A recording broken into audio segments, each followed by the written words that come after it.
There are conversations that shape how we live. Conversations that help us navigate challenges of life. Conversations that bring out the best in us. This is where we gather to help each other find the way and unleash our potential. Welcome to the Benjamin Zulu Globe. Psychologist, relationship coach, the one, the only Benjamin Zulu. Benjamin Zulu himself.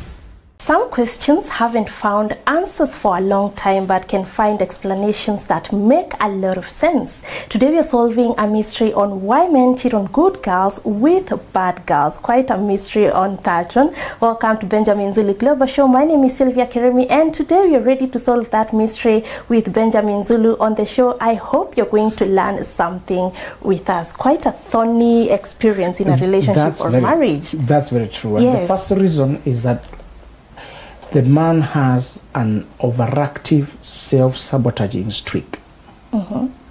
He has a very active tendency to ruin good things for himself. And the background is that the first time a person is close to a good person, it feels unreal. Good people are so rare that by the time you marry one, that might be the first time you are with a person who is peaceful, who is consistent, who is honest, who genuinely looks out for you. Yeah. And just like pain needs to be endured, good things need forbearance. There's a way you need to maintain the steadiness when things are going well. And I saw this quote that said that I hope next time love visits you, you allow it to stay. You allow it to build you. Yes. You believe it. You don't doubt it, contaminate it with unbelief. The reason somebody good can be with you, building you, consistent, peaceful, giving you the peace of mind, and showing up in the best way they can. They are human. Yeah. They are not perfect angelic. We are not saying that they're not human, but we are saying they have no toxicity and drama and conflict of interest, and they're not trying to, stress you out or be inconsistent. They do what they say and say what they do. This is one of the hardest psychological facts to explain. You can live with phony people, fake people, lying, dishonest. You've had everybody eventually turn out against you. Many friends eventually became otherwise. Many people you grew with eventually turned against you. Then you marry a person who is steady, truthful, and consistent. That becomes one of the hardest things to deal with as a person when it's the first time. The marriage again does not have something like it to prepare you. Yeah. There's nothing like marriage to prepare you for marriage. Yes. You get into it with, you should have learned theory by this point. If you are conscious enough, you should have studied theory. How to understand men and women, how to study women, how you should have had a lot of curiosity. If you delve into marriage blindly because you feel like you're old enough, you can afford it, you can pay bills, or it's a rite of passage, I need to show that I'm growing up, or I've just finished everything else, there's nothing else left to do apart from marriage. If you do marriage outwardly, it will be increased chances of, if you land on a good person, you blow it up. Because it's unbelievably good. You're going to miss chaos. You're going to remember the time there was anxiety and uncertainty, and you're going to screw it up. And a lot of these men, there's a quote you said the other day that people don't marry wrong because they never met a good person. They marry wrong because they did not reform on time to keep the good person. They already came across the good person and screwed it up. If you do not learn to change the tendency to question good things happening to you and whether you deserve them or whether they will go away. When you have had a lot of mishaps, love feels like a setup. Good things feels like a setup. And you keep waiting for it to go south. So you'll have the good person there working with you, working on life with you, building, bringing their best, and you're waiting for something to go wrong. Yes. You're waiting for it to block. This can't be real. I know how this ends. Yes. And that doubt and restlessness causes you to blow it up to remove the tension. So that you can say, I knew it. Never lasts. You're looking for something. Belief dictates behavior. If you believe good things, every time they happen to you, they usually go south. Yeah. If you come from a toxic environment, when you guys had a time of laughing, being happy, to be followed by chaos and crying. In most toxic environments, you cannot be happy and it settles there. Yeah. The happiness must be followed by chaos. Somebody feels angry that you guys are playing. Yeah. You guys are happy. Yes. They want to assert their authority and presence. Toxic people don't want you to be happy. They punish you for being happy. So if you come from an environment like that, every time you've had a good time with a woman and just had a nice, you almost expect chaos to follow. And if they're not coming, you think they're keeping you waiting too long, you cause them. They're pretending there's something. You cause the chaos because you think it must be coming. Yeah. This is conditioning to destroy good things because you think that's how your life is. If you do not heal between the time you come from your parents' home and the time you try to create your own home, you replicate your parents' home. Yeah. Some homes are healthy, but if you don't understand what made it healthy, you want to make it healthy. Yeah. You just expect it and it won't happen by itself. But many homes are not healthy. At least not in Africa and the generations we are coming from, where it was not even a healthy marriage, it was more of dominance. Yeah. It was more of master servant. So they cheat on a good girl because they expect the good thing to spoil somewhere along the way, and as long as it has not happened, they think it is keeping them pending and looking and waiting, and so they pop the balloon by causing the thing themselves. Causing trouble. Yes, to remove the tension. I knew it was coming. Let me just cause it. That is how self-sabotage works. When you don't believe that goodness can happen to you, when you don't believe that good things can stay in your life, when you don't believe that it can be just kindness, love, not set up, you tend to think it's a build-up for a problem. And that belief is so powerful, and because you think it's your life, you don't even question it. Yeah. That's a problem with your mind. It does not tell you when it is broken. You believe wrong things and you take them for granted as if that's how life is, and you carry them and they become your reality. Yes. My dreams always go like that. It always happens like that. How should you check whether a person has this trait before you commit to them? Because you don't want to love a person who believes that their things always screw up. And if the things are not screw up, they're screwing up, they screw them up themselves. How would you tell? This is the power of ideology and philosophy of life. Listen to what people believe about themselves, about life, about love, about marriage. Yeah. This culture does not test ideology. We test drive the body, sexual organs. That's why our marriages don't stand. Yeah. People's behavior is being dictated by ideology, but you don't test ideology. We are focusing on the container. The content sits there, full of toxicity and things we don't know, and self-sabotaging streaks, and we don't even sound out how they see. We are concentrating on the outside. Because it is emotional. We are that animal-like in craving pleasure, craving immediate satisfaction. We are driven by lust. We are driven by desire to just dominate. Some men think when they sleep with a woman, they've conquered her. So they want to conquer her, subdue her, make her submit. He thinks he's in charge. Let me tell you, a person's ideology, philosophy of life, you can ignore it, but you'll have to deal with it. Yeah. If you're willing to think this way, they're trying to experiment how a head transplant, the whole head. The whole head? Yes, not brain now. Yes. They just transplant the whole head. With the advance of robotics, there's a real likelihood that they'll be able to do it. Previously, they couldn't do it because you need many hands to perform many things at the same time. When it's human hands, you don't have space for so many hands, isn't it? Yes. But now with the robotics, you can have 20 hands working on the same thing, and they don't need, because they're just, they can occupy small space. Yes. So now they already have concepts for it in technology, in illustration, and they know what it would take. It is very short time.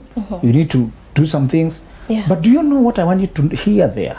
They are saying, once you do the head transplant, The identity of the new person, although the body is bigger, the body does not bring the identity. It's the head that brings the identity. Head. When you bring the new head, if that person was Benjamin, this new person is Benjamin. Yes. The head alone carries identity. People's lives, just like the scientists are trying to indicate, that the head will determine the personality, the thinking, the mindset, the life, how they view life, worldview. People's mind, what is in their head is what you're going to deal with. That's how they think, that's how they expect life, that's how they treat marriage, that's how they treat good things, that's how they will be. Can you focus on people's head? Yeah. They will distract you with their chest, they'll distract you with their legs, they'll distract you with their money, they'll distract you with their titles, they'll distract you with their chest, biceps. People will distract you. Those things are important. We're not saying ignore them, but the one thing that is most important, that carries the identity and the future, where they're going in their life, how they treat you, how they respond to laugh. You know, we are prepared to endure pain. But how many people are prepared to endure pleasure, to endure peace? Do you know many people cannot endure peace? It's so strange. It is. But we are not prepared for that. We're just for adversity and all that. But sometimes we have worked hard and we have earned our way. We have broken through in business. We have made money. We have raised children well. We are now alone to enjoy. Will that person endure the enjoying? Will they stay there to enjoy? Or they'll feel so restless and run and do something crazy? There are people who do that. So people cheat on a good woman because it's something too active. People may call it ancestral curses. People may call it many things, but the psychology of not believing that you deserve good things is enough to get you running around to look for where is the trap, where is the trick, this can't be real, where is it? Where is the trap? Yes. This too good to be true. Yes. You can never tolerate life more than what you think you deserve. You can't tolerate it. If somebody comes and gives you 10 million, tells you we have just gifted you, or we like you, or this and that, and you don't think you are that, you won't accept it. You think it's a setup. You think it's Illuminati. You will run away. Definitely. You'll have questions. But if you are a prince or princess of a certain country, and it's common for foreign countries or other countries to send gifts of goodwill to royalty like you say, that's my position. Oh, this is common in my life. It happens. Today, if somebody buys you lunch, you are not shocked because it's common for people to buy you lunch. One day that lunch will be 100,000. One day that lunch will be 1 million. One day that lunch will be true love. Until you think you deserve what you're being given, you'll treat it as a setup and you will refuse it. Yes. You'll stay there waiting. Come to the main point now. What's the main point? Where are you going with this? That is the first reason they will cheat on a good person, even when the person is not pushing them to do anything wrong. And the only way you can shield yourself is to read people's philosophy. What if they're becoming this way when they're changing? You should call it out to them. Sometimes people are not like that. They may be going through depression that makes them see hopelessness. They may go through midlife crisis, which simply means denial of where you are and disappointment that you are not any better when you're so old. They may be going through regressing and regretting.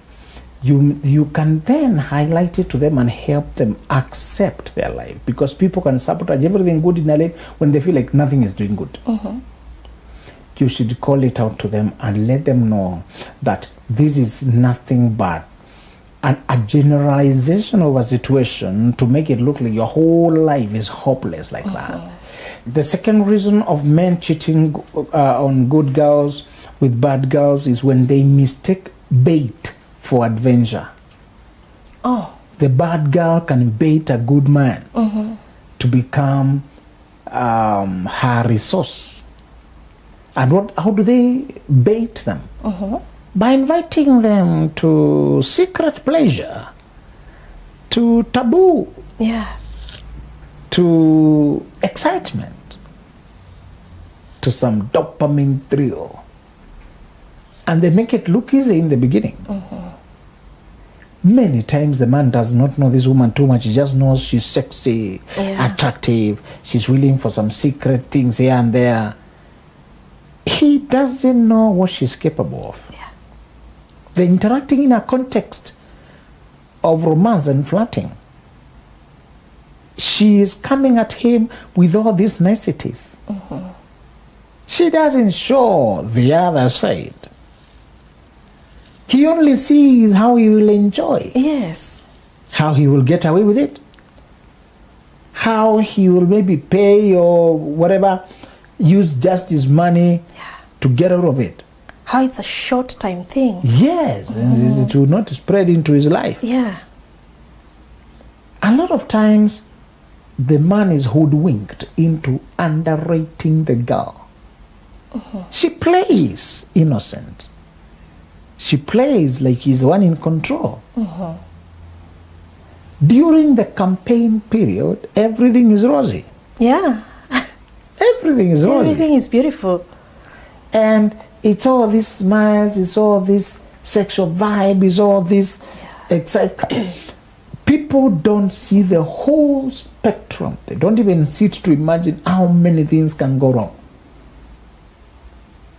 The man is invited to adventure, and the way Proverbs, I think it's chapter 6, describing the devious woman luring the young man away. And I looked through my window and saw one young man who was particularly lacked sense and who was lured by the woman with sweet words, nice kisses, and he followed her like sheep to the slaughter. Yes. We don't see the sword and the slaughter. We just see the sweetness and the honeycomb. We don't think beyond. Men are dragged down by a girl you wouldn't guess because he thinks he's in control of the game. Yeah. And she doesn't show him the dark side. Therefore, he thinks, I can walk out any time. Only when he goes in is he shown the whole spectrum that this was not a good girl just because she was smiling. Yeah. Call her a bad girl because many of them, they're capable of evil. Yeah. They just want their selfish interest. They don't care how they hurt along the way. You're just an object to them. Yeah. She acts naive so that you can think you're in charge.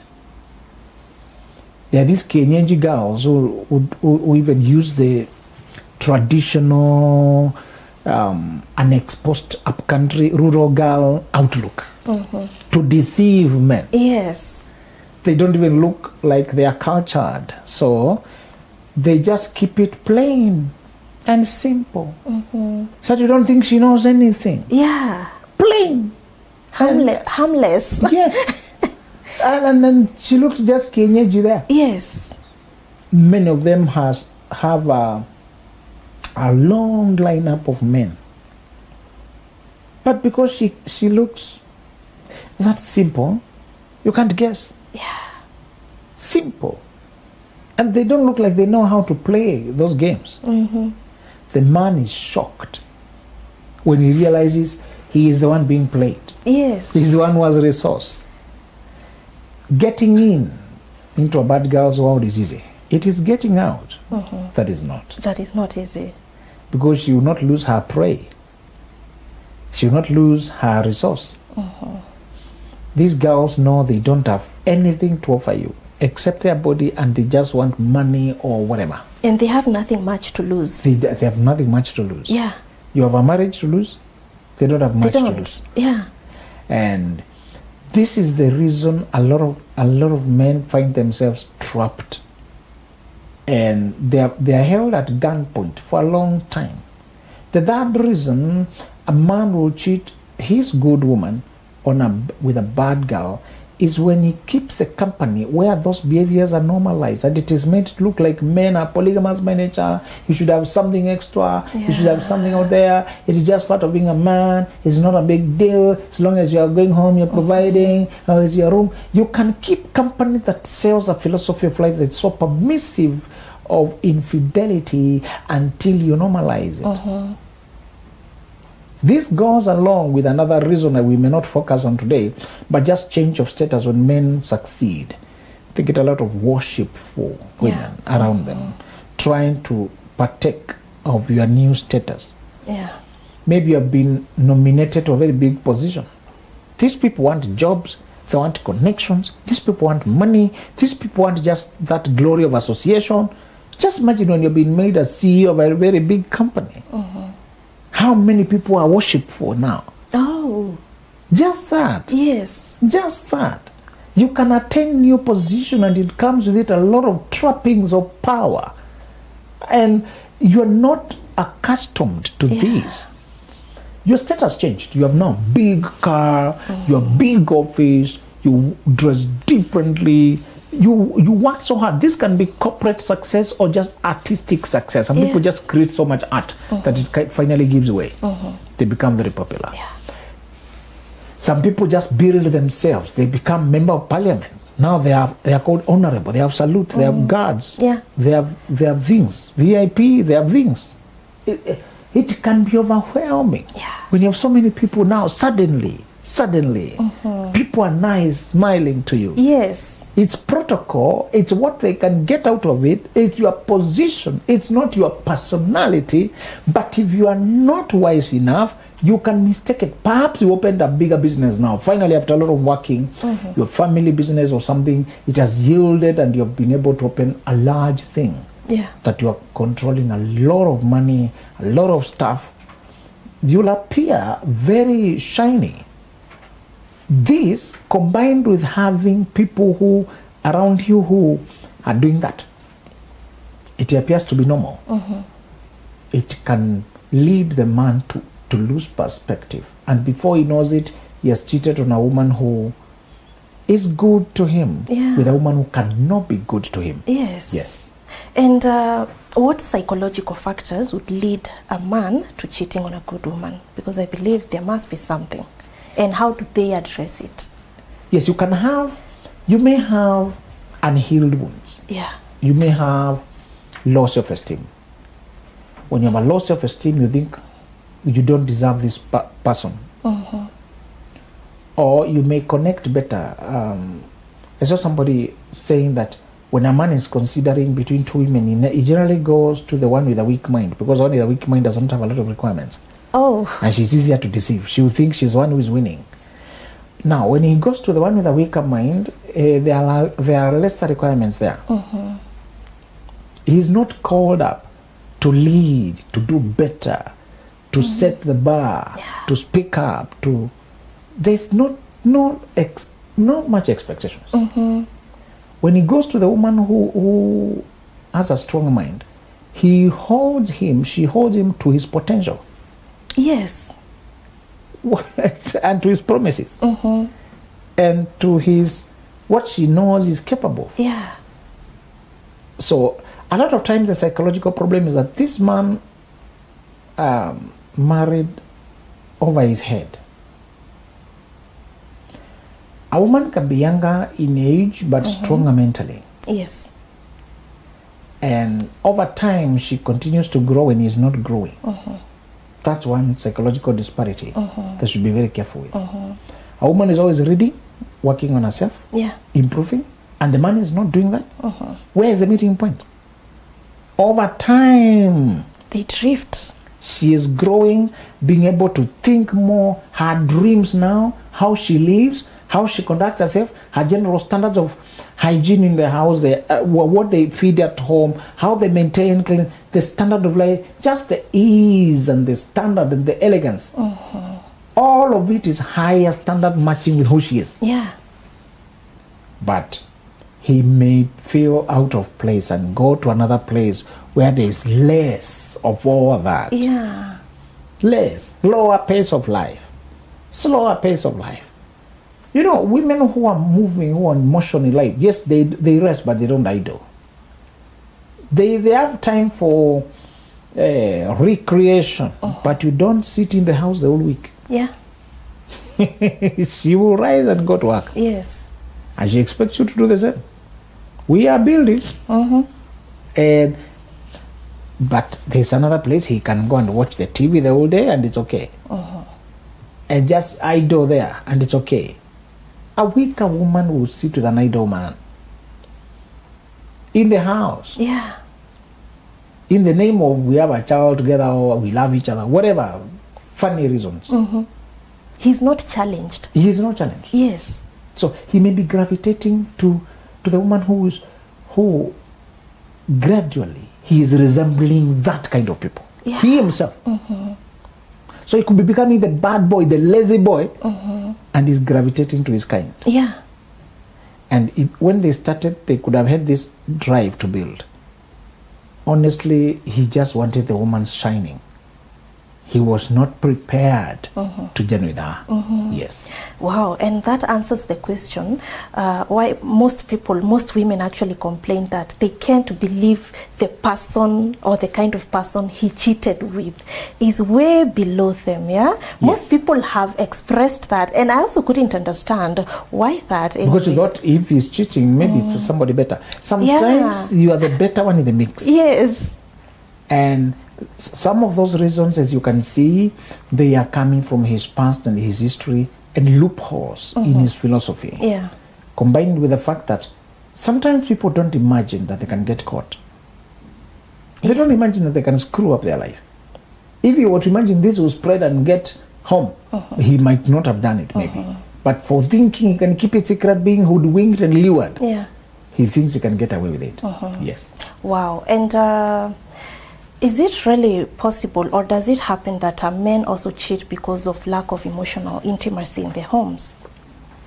Now, you cannot go around cheating because there is a problem in your marriage. That is not rational, doesn't add up. It does not make any sense. Because you're just escaping, and the thing you're escaping will still follow you. Yeah. You're just creating another problem on top. Oh, yeah. You should resolve the problem at home. If you cannot resolve the problem, then dissolve the marriage.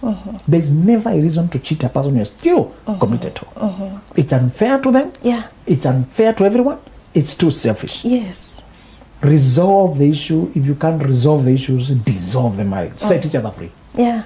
But as long as you're married, the right thing to do does not mean it's an easy thing to do. But it's what you signed up for. Yeah. It's what you're committed for. Is to be faithful and solve the problems internally. I don't feel as connected. My needs are unmet this way. I don't feel this included. You're supposed to bring it there and solve it to the person. Yes. And they usually say that the grass is greener on the other side, but I believe grass is greener where you water it. Yes. Sometimes, actually, somebody said it appears greener because it's fake. Okay. And when you get there, you realize it was not really grass. Yeah. It's plastic grass. Sometimes your things can only be good where you are. Yes. Wow. How do we solve these issues when they find us in the marriage or relationship? You shall look at the cheater's attitude. If they have a broken, contrite heart and you feel moved to watch whether they're genuine, you can buy time and watch them. But we said after you decide to watch does not mean you've committed to stay. You need like a year or 6 months to see how a person behaves. Yes. Maybe they just wanted you to unpack your bags and then they go back to their behavior. Or they're still secretive with their phones. Or they're still not including you in their schedules. The moment you see shady behavior, that's enough. So you can give people second chances if you feel like their remorse is worth trying on. And also, if you feel like you can still invest in this marriage. Yeah. You shouldn't stay in something that your heart has completely left. Yes. Wow, such an amazing conversation there. I believe we have learned something, because when we were studying, we said we do not have answers to this, but we had quite enlightening explanations to it. Thank you so much for being part of this conversation. To get Benjamin Zulu's wisdom, please go to www.benjaminzuluglobal.com and purchase his books. Thank you so much. Bye-bye. There are conversations that shape how we live. Conversations that help us navigate challenges of life. Conversations that bring out the best in us. This is where we gather to help each other find the way and unleash our potential. Welcome.